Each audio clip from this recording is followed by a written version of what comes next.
Good afternoon, good morning, or good evening, depending on where you are joining us from. My name is Yuri Savershel. I am the founder of Creative Supply, branding and experience design consultancy. And today our topic is the future of destination brand. So I'm very excited to share with you some insights on the topic because we've been actually working for months on both the client side, but also on the IP side to really develop new ideas about destination branding, destination management, etc. And it's actually the first time that we get to share this with you. And I'd like to thank already the team, Analyse in particular, who has gone to great lengths to help me prepare this session today. And today, we're going to do, as some of you know with our webinars, we're going to look at different things. At first, we're going to look at the 4 shifts that are impacting destination branding, things we see that are kind of global trends, so to say. Afterwards, I will share with you actually for the first time, both the approach, the mindset, the model, as well as the tool we used to actually make destination or to practice destination making, if you like. And we've even developed our own AI tool, which I will show you, which I think is very exciting. And finally, at the end, we're going to have some resources for you, as well as a Q&A in which you will be able to ask any questions you like on the topic of branding, destination marketing, branding, or hospitality concepts. All right, let's get started. So just to make sure everybody is on the same page when we speak about destination, a definition is needed. For the way we see it is that a destination is a place that is integrated and that brings together different experiences, services, and physical attributes, and that all contribute to a shared mental image. If you tap what a destination is, it's a bit like what is branding, what is a vision, what is marketing. Everybody has a different definition. It's good and bad. That's why I wanted to kind of make this very clear. And in the way we see it is that you need something integrated that creates a sum, if you like. So your bakery cannot be a destination per definition, even though some would argue about the bakery, but you get what I'm trying to speak about.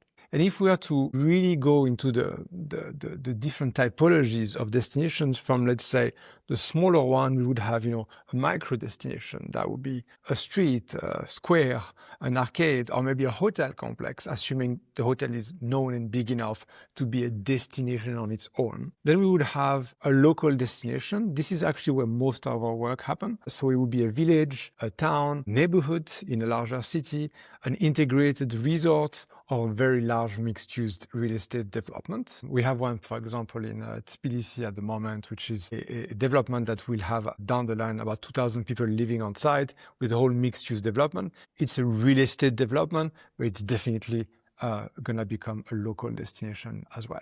Then a little bit larger, we have regional destinations. So that would be, Vallée de la Loire, Provence, maybe an island, the coastline, the Riviera, one region, the Caucasus Mountains, etc. And then we can see that, is it a local destination? Is it a regional destination? Well, the answer is it depends, right? Because sometimes you're a little bit in between. But this allows us to get an order of ideas, so to speak. And finally, we have national destination. And we've grayed that out because in reality, I have serious doubts whether we can really brand a country. I think a country is definitely the result of the sum of so many micro destinations that all together, in a very democratic way, create the perception of a country. It's maybe a bit different for autocratic country where one person, one government can kind of decide what the country is about. But even for very autocratic countries, the perception of it is not always the same that the one the government wants the country to have.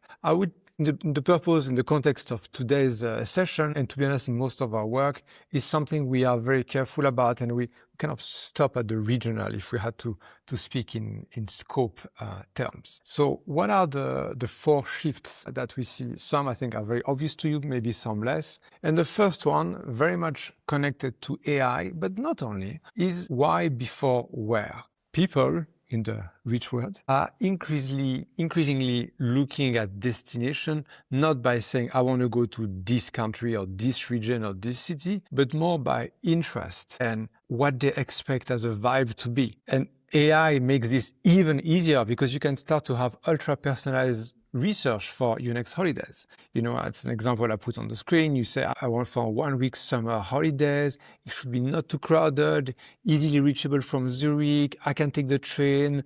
I want to swim, but the water should not be cold. And I want to eat great food, but not too greasy, blah, blah, blah. And this whole thing can go on forever. AI is today capable of actually recommend you a location. In my case, it seems like Salta in Croatia is the place to be. I haven't been, cannot tell you if this is accurate. But the notion of looking for destinations is changing. How? Which means that generic destinations don't stand much of a chance in the digital worlds of today and tomorrow. Because if all you say is great place to relax and have good time with your friends as a value proposition, it's going to be very hard to stand out in any, let's say, detailed or specific search that people could be doing online. It also means that geographical barriers are actually dropping when it comes to destination.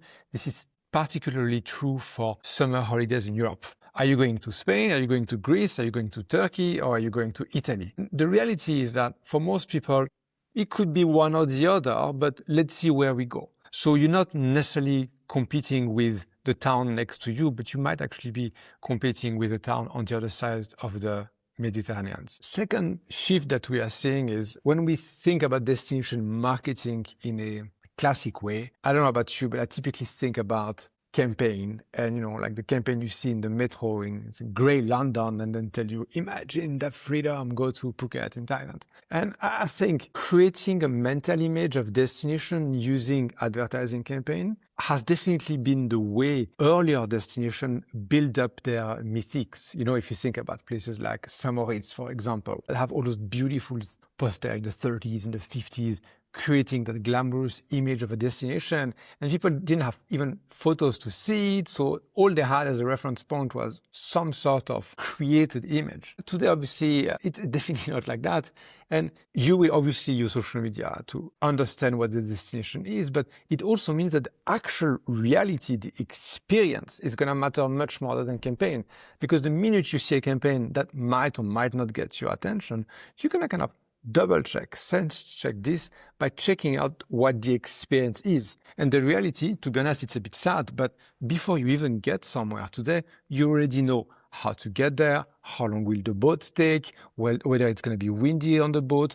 whether there is toilets on the boat or snacks, whether you should sit on the left side of the boat, on the right side of the boat, and so on. So it kills the element of surprise, 100%, but it also means that your poor campaign in the metro in trying to shape the impression of a place, it's a bit a method of the past. I'm not saying you should never do it or it should not be done, but I don't think it should be done in a way to shape perception. I think it can only be done in a way to raise awareness, and I think that's a big difference in what actually you write on that campaign and how you're trying to position it. When we look at really pure tourist brand, and now we did like a nice mix up of several of those tourism brand. To be honest, I have a feeling, let me be a bit harsh here, but that there is a template done by a 5-year-old on how to do a tourism brand logo. It's basically a nivellement par le bas, as we call it in French, which means when you have a lot of people who have different tastes, you ended up doing a bit of everything. So it's like a buffet logic.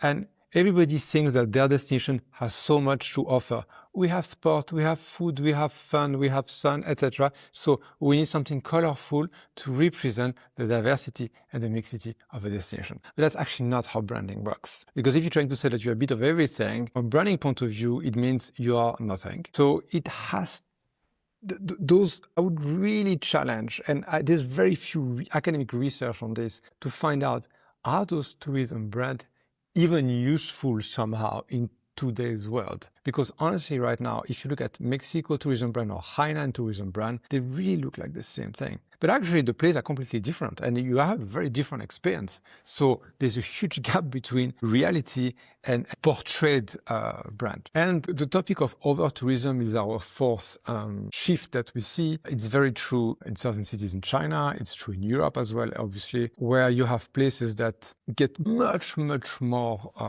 tourists or visitors than locals locals would want to be. Barcelona is a perfect example, Venice as well. That actually creates a lot of social tension within the city. The center of Lisbon is a good example. It has been completely deserted by locals, and it's only kind of ghost rental apartments for tourists. So is this a good vision of a destination, question mark? But it also means that there's a lot of destinations, sometimes just a couple of hours away, like the little town of Rupit, which is a couple of hours drive from Barcelona, which are total hidden gem and could definitely benefit from a couple of visitors, a couple of room nights, a couple of people who want to eat in restaurants, a couple of people who actually want to take a selfie. From both an economic standpoint for those, let's say, more remote or unknown regions, but also in a way to kind of dispatch the flow of visitors from one city to the next. Amsterdam is typically trying to push a lot visitors to other destinations around the main Amsterdam to deal with the tourist flow. So from a destination making point of view, it creates a lot of opportunity to kind of put new areas on the map. And that part can very much be engineered to an aspect. And the topic of whether is a destination brand made or organic, it's definitely a discussion for a different webinar. Answer is definitely going to be, it depends. So looking at those 4 trends, we understand that the way we need to approach creating destinations or growing new destinations has to evolve a little bit in thinking so that it can actually match the trends that we observe. And I'd like to share with you a little bit the way we look at it at Creative Supply. And we're really trying to bridge 2 words together when looking at destinations. 2 words that actually have historically been very separated. And the first word is the word of destination marketing. It's basically about saying, how do we make the world know that and desire our destination? So this is driven by the campaigns in the metro. It's driven by DMO, typically, that have as a mandate to get people to book flights, to come to the destination, to book trains, to book hotels, and to come. And that's where the success metrics is, getting inbound people in our destination, which is amazing, but it's only one part of the equation. The other part of the equation is the practice of, that is known today, it's a bit more recent as a term, as placemaking. Here, the focus of placemaking is very much about how do we make a place that is livable for people. So it's very much maybe government or local communities driven. It's about urban planning. It's about architecture. And, it's a bit the joke saying you need to put benches and parks everywhere, and that's placemaking. For some reason, and over the years, those 2 practices have become almost 2 different fields. But actually, if you think what a really good destination is, and think like global cities, London, New York, Seoul, Tokyo, Shanghai, Paris, those cities don't make a choice between both. They are livable for locals and they're great for locals, but they also attract investors and they also attract tourists. Paris is one of the most touristy cities in the world, but when you go there, you don't feel like a tourist. You see what I mean? So the answer in creating sustainable destination, sustainable not just in an environmental sense, but in a place that can evolve over time by keeping all the stakeholders happy, if you like, sits somewhere in the middle. And that's why we kind of use the term of destination making to speak about this, because that's where you can really bring both together. You need to make a place very livable and nice, but you also need to attract people to that place. You need investment because you need to fund your new bridge, or you need new tourists, or you need new people to live there, etc. And those 2 things have to work together.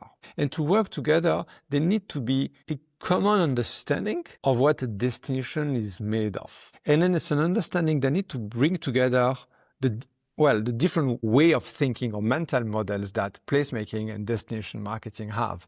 And that's what we call destination making. So to kind of go a bit further in that reflection, we've actually built up a blueprint which allows us to kind of break down how we look at destination. And this is a tool that's very useful, one, to evaluate destination, but also to create new ones, because it gives you a bit of a checklist, if you like. Now, it looks like a couple of easy bucks, but trust me, this has been the month of work to kind of land where we are today by saying this is actually a sound way to approach destination making. And the way we look at it is by layers, because we think that a destination is made of different layers. At the most bottom one, you have the asset layer, right? I'll discuss it more about it, be built on natural assets. Then you have what is often forgotten, we'll see after, what we call the narrative layer. What story you tell, what positioning you have, what are the names that you use for the different places.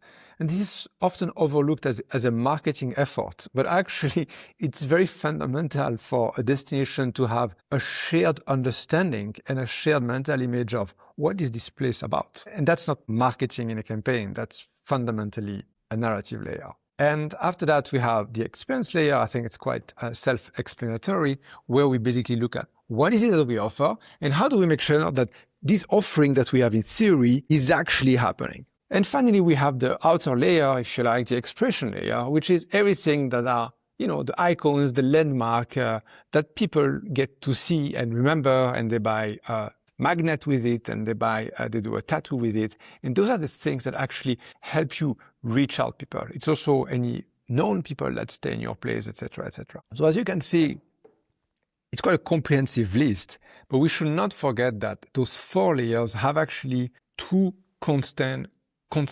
constraints. The first one is context. Think about it in your old school pestle analysis, right? Anything political, cultural, economical, technological, all those forces have actually an impact at every level of the destination. Unfortunately, I have to speak about the Middle East when I'm doing this at the moment. A city like Dubai, we can see how the current context is now having an impact at the asset layer level, from price of real estate to safety of certain buildings, the narrative layers. What is the story of Dubai in that time? How do you push a story of resilience and continuity? What about the experience? What is the type of experience that you offer, not to have fun, but to make sure kids continue going to school? And at the expression layer, how do you deal when your key icons and landmark are becoming symbol of a place being attacked? So I'm not trying to be a war prophet here, just to be very clear, but it's just to show you that all of these notions of conceptualization, etc.,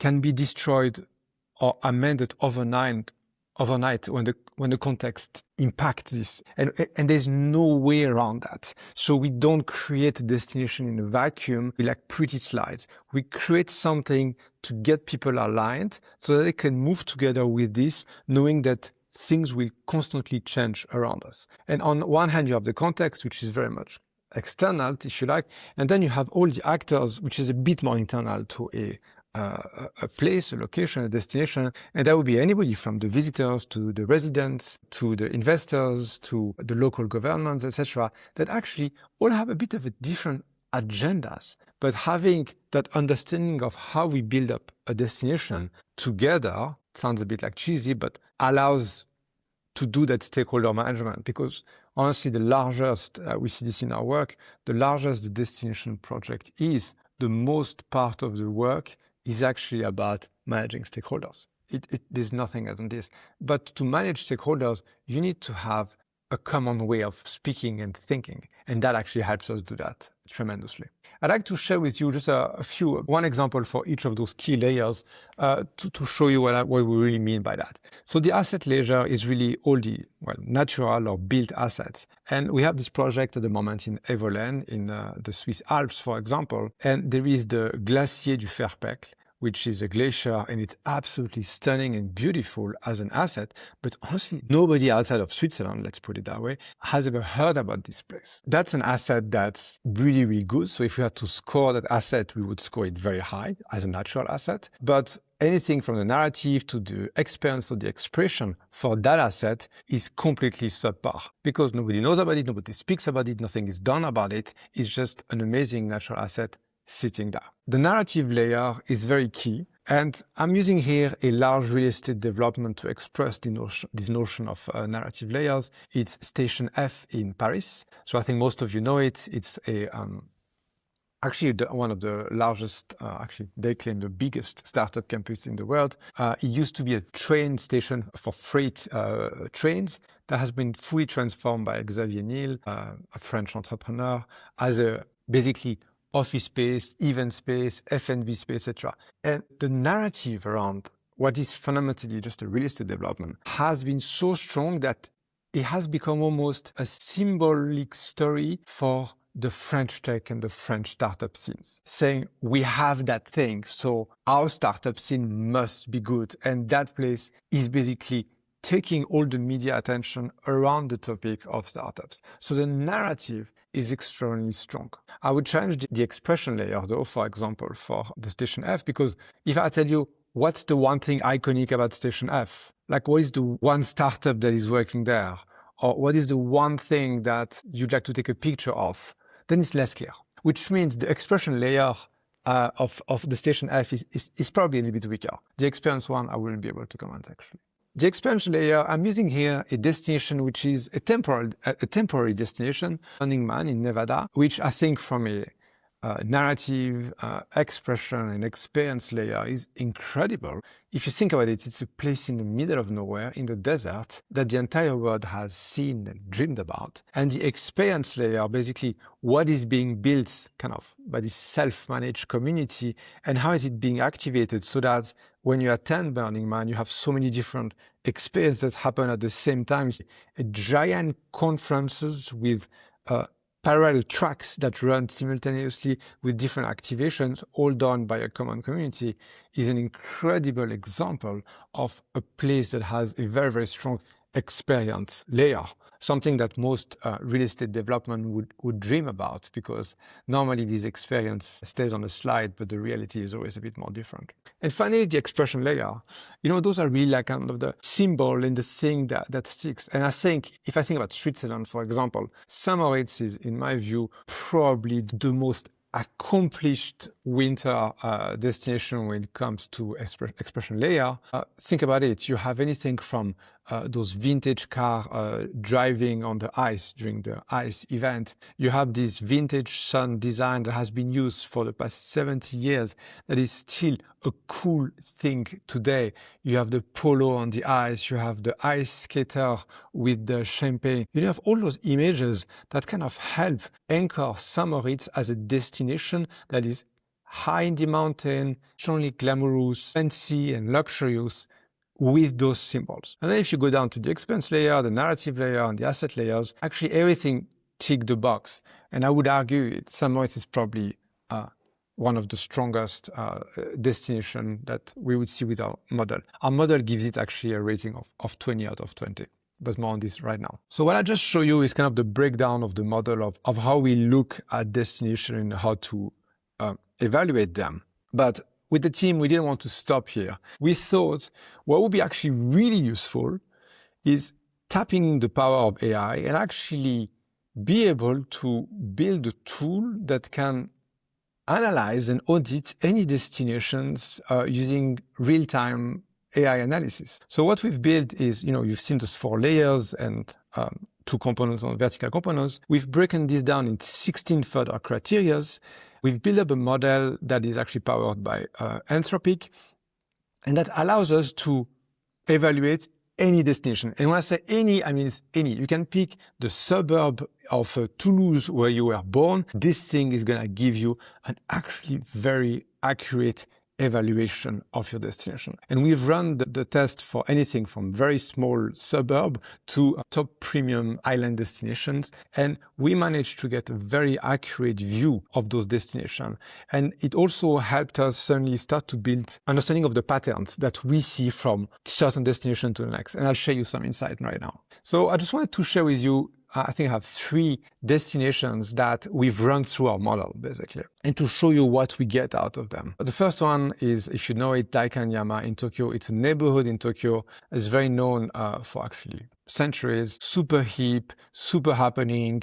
There's both old buildings and new development, like the T site, for example, which is a mix of a kind of a library, bookstore, event space, cafes, etc. And the whole thing is, in our model, it's a very high rating, like the assets are amazing, the expression is beautiful, the visual identity, the known thing, and it's definitely a top destination in Tokyo. So when you look at this, it's nice to show you the best example. And if we were to run, as I said, St. in that place, or I don't know what other destination we could pick, we would all have it all green. But I think it's more interesting to express the model to take destinations that don't rank fully high on our model, and we can see why. One of the examples is Lustica Bay in Montenegro. So this is a large-scale resort that is developed by Orascom. Orascom is actually, we worked for them building up some of the residences in Andermatt in the Swiss Alps. We have done the same thing, building up the Andermatt destinations.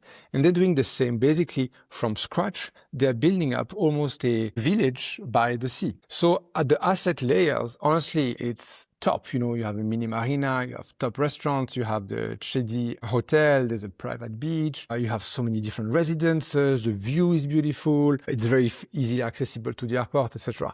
So the asset layer is incredible. The narrative layer is a bit weaker. It's basically saying, yeah, come escape and stay in the Mediterranean. There's no cultural depth, at least not yet. The expense layer is, there's a couple of things happening, but it's not a place where people experience something special or they know that they should go there for a specific experience. If you think of like a place, I don't know, like that have festivals, for example, that become known for festival, like even Montreux, to be honest, in Switzerland. Those would be example. And finally, the expression layer is probably the weakest there. Have you heard about the place? Have you seen anything that is iconic about the place? Is there anything that you'd like to go and take a picture of? Have you heard about someone famous going there? And that part is probably definitely a bit underdeveloped. I'm sure some celebrity was there during the opening, but it stops there. Now, it's normal. It's a development, right? It's not something you can have by the time you open. You first need to get the basics right, which in their case they did with the asset layers. And I think hopefully over the years, those layers will kind of dense themselves in order to reach a much stronger destination. And then something very close to our office, actually, Europa Allee in Zurich. So for those who don't know Zurich, it's like a large real estate development for Switzerland, at least, directly by the main train station. It's actually the SBB, the train company, that redeveloped the entire area into a mixed use. It has offices, it has residences, there's a couple of schools there, retail, etc. So as you can see on the picture from an asset layer, it's top notch. It's like the level of the execution and the build is really, really incredible. It's beautiful, but I'm not even sure what the narrative layer is or what the story about this place is, except there is a SBB development next to the train station. You know what I mean? It doesn't go further than this. The expense layer is a bit better because let's say they would have a Christmas market in December. But aside peak hours when you have a lot of people with the train stations, this Europa Allee is never picked up as an organic neighborhood. It's still very much adjacent to the train station. And the expression layer, I think the most iconic thing I can think about it is you have these fountains at the bottom here. It looks like a pond of water. Kids go in there with a bicycle. It honestly looks like there's a water leakage problem. There's nothing that stands out there. So maybe I'm a bit harsh, but at the same time, I'm thinking it's a shame because, billions or millions for sure were spent to develop this entire area, but there's not one thing that actually represents the place where you think, oh, that's what that place is about. And people need that to say, we should go to Europa Allee. You know what I mean? You need that in communication. And I think it's a perfect example of, I think from a placemaking point of view, this was thought through. From a destination marketing point of view, this is probably a little bit weaker.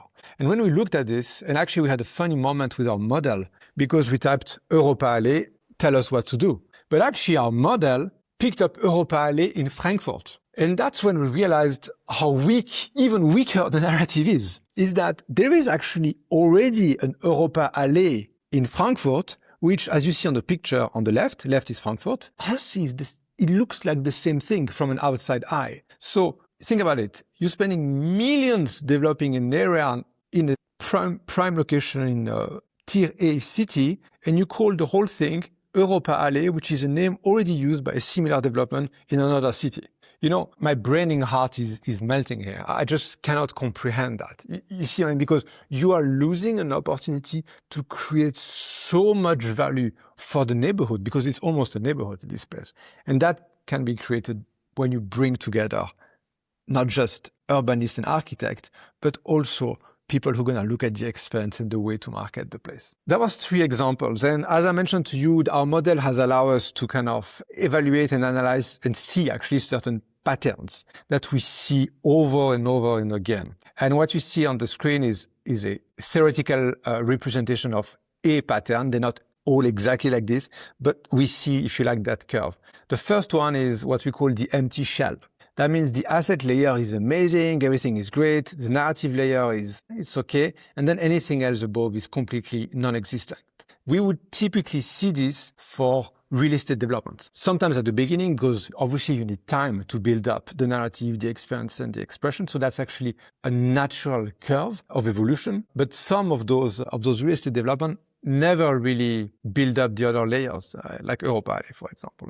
Assets is great. There's nothing to say about the assets. It's amazing. And that's this what we call the empty shell. And we see this a lot. So, if you're a real estate developer, most of your time and energy and money and discussions are actually about the asset layer, because that's where the capital is invested in at 95% of your case. But in reality, what will make the place a real success beyond just renting out offices and residences, which you will do anyway if you're in a central location in Zurich, you need to think of these other layers. The second pattern we see is what we call the overhyped. So the overhyped have a super strong expression layer. They're like, I think, as a joke, it's like what was it called? The Fire Festival, the expression layer of the Fire Festival was insane.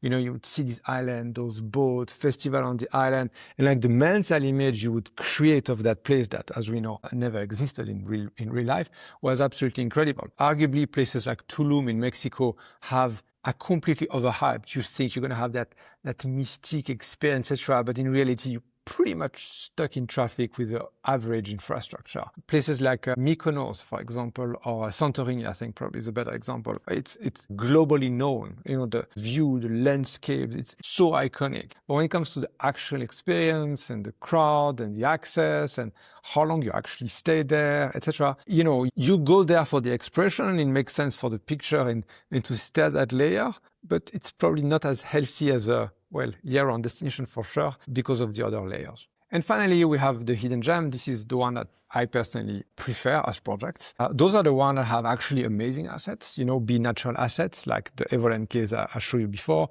or the actual real estate development that's amazing. They have actually a great experience, which means things are working, infrastructure is great, there's a lot of things to do, people who actually go there enjoy it, but there's zero narrative. Nobody knows how to speak about this place. There's no common understanding of what this place is about, etc. And the expression layer is even worse because, like the Glacier du Ferpec, as I showed you before, nobody has even seen a picture of this. And that, I think, is where you have so much leeway in making the destination like full and rounded through this. So after those couple of insights, I wanted to share with you a few resources that connect to the topic. And the first one is, if you haven't, check out our conversation with Reto Gürtner. Reto Gürtner is the founder of the Weisse Arena Group. He's the guy who literally built up Lax as a destination, as an alpine destination. And I had a nearly 1 hour conversation with him to really understand how he did it, how he thinks about it, what's his approach. And I think there's a lot of insight about how to build a story and a culture that resonates with the place. And so I highly recommend that.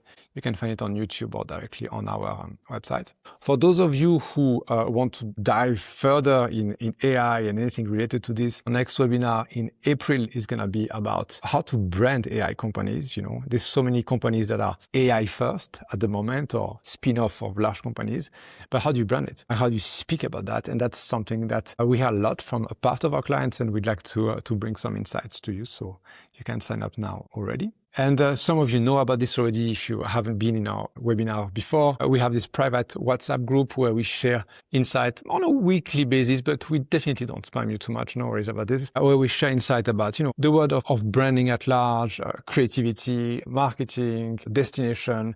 It's a bit of a mixed bag, to be honest, but I think that's what makes it interesting, because we don't have to stick to just one topic. We just look at what's shifting for brands and branding in general. So the editorial line is, let's say, still in progress. And now I need to do my usual 30 seconds begging for all of you. We rely so much on word of mouth and of actually people sharing their opinion about what we do, be a webinar, client work, presentation, teaching, etc. If this presentation today was somewhat useful to you, you picked up something, gave you an idea, please take 15 seconds, 30 seconds, a minute if you write a long review, just to share on Google Maps, a nice review with us, or not a nice one if you think this was not good. Simply that we get some feedback, and you have no idea how much this motivates the team to just see reviews after the webinar and to be like, oh wow, people actually appreciate that, they like that part, we should do more of this. It really helps us keep going. It's one thing to do projects, it's another one to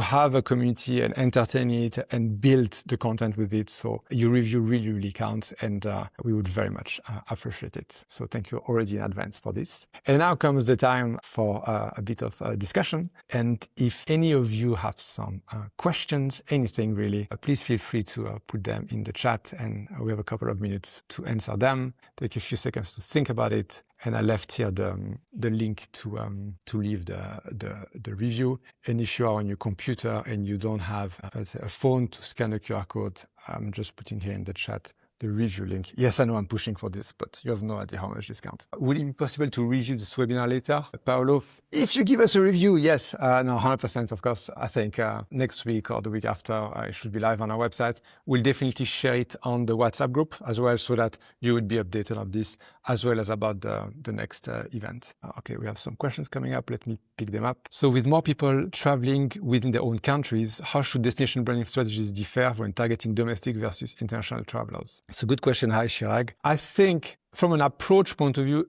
it's the same thing in the sense that the process is the same, but the constraints are different because the actors, if you think about the model, are different, right? And people who already know a country, a culture, maybe a language, a kitchen, etc., will be looking for different things that people who are first comer to a destination, for example. So I think the input data, if you like, that you have to create a destination is very different, but the actual process to make that destination from a layer point of view is going to be the same. Let's see here. You are from Eremons, not far from Evelyn. Yeah, Val d'Aran is a beautiful place. Absolutely. Get in touch. We know the place very well by now. Other questions or comments? And thank you so much for all your nice comments that you put here in the chat. Please put them on Google Maps as well, because they're really, really nice. So thank you so much. Just do a copy paste. All right, let's have another one. Marion is asking us, hi Marion, super nice blueprint, very interesting grid to analyze place, thanks. What to start with when you build a brand place from scratch? Example, co-working or co-living space. Yeah, I mean, I would be careful of calling a co-working or co-living a destination. I think when it comes to really building up an operational concept first, I would not use necessarily our layer approach. I think it's too complex and too high level for this. I would use the model we have built for hospitality concept, which we can share with you, which has basically an approach where you build up a story at the center and you use it to inform every element of your hospitality concept. That's probably the best way to start with. But high level, start with one strong story for your concept is definitely the way to build up those operations, and not to start with the walls, if you think. One or two last questions. Hey Mason, when it comes to luxury residential projects, what would be considered the most important brand traits given mass visitation isn't the priorities? This is an interesting question. To be honest, it's a bit like luxury watches. Audemars Piguet doesn't sell that many watches, but everybody knows what a Royal Oak from Audemars Piguet is. So if you're in a very high-end destination or residence in your case, I would think that the more people know about the place, the more social value that place has. So that if you happen to be the lucky person who actually buy that property, for example, in our residences, you're not only buying the walls, but you're also buying the social recognition it carries. And that value is where there's a lot of goodwill. So I think that's probably where you should aim for it. You should make sure that a lot of people know about it, even though very few people can visit it or even less afford it. Definitely the way to build up brands. Hi Hiro, hi from Japan. I'm in Kyoto, a city overflowing with tourists. Yes, indeed, I've been there. Can branding do anything for the local people? No, it's not out of topic. I think Kyoto is a difficult example, and it shows well how the context in those actors are impacting each of the layer. If you think about our model, from a branding point of view, I think what Kyoto can do is, almost, which is already happening actually, but developing new area that are maybe most known for locals. That's one thing, so that you don't just rely on the city center. But it's also, I think, more importantly, about building up narratives and expression layers of other place around Kyoto and beyond that forces the visitor to spread themselves. It's a huge issue with overtourism. And the more you can spread the people around, the better you are. But Kyoto is difficult because I think you have this bamboo forest there as well, where you have not only international, but you also have domestic travelers that come there, and the place becomes like a train station at peak hours. And I think unless you almost grow the bamboo forest or create a new one, it's a tricky one. I would love to pick up the discussion. Hey Ali, hello from Dubai. What do you say are the most common pitfall destinations should avoid when branding themselves? I think the same as for any products or services is it's bullshitting too much. You know what I mean? It's like making claims you cannot deliver on. And, when you tell everybody, imagine that freedom, come to Phuket, but the reality is the overcrowded beach that you struggle to keep clean, I don't think it's a smart idea down the line. So I think the big pitfall is really to embellish too much. I think more energy has to be spent on gaining traction from everybody on the ground around the common narratives, and then have that community do things and build up things that have value on their own that can then be pushed to the world, rather than putting a big banner somewhere and say, come to our place, it's the paradise. That's definitely going to be a pitfall, I think, or recipe for disaster. All right. I think it is no more questions. We've reached the end of our session. All right, everybody. I'd like to thank you all. I think there was a lot of people coming in today for these sessions, which also shows us that the topic is of interest. So thank you very much for coming, for your questions. And please give us a review on Google Maps. And I look forward to seeing you on our next webinar, in our WhatsApp group, on a newsletter, or who knows, maybe even in real life. Thank you very much, everybody, and have a good end of the week. Goodbye.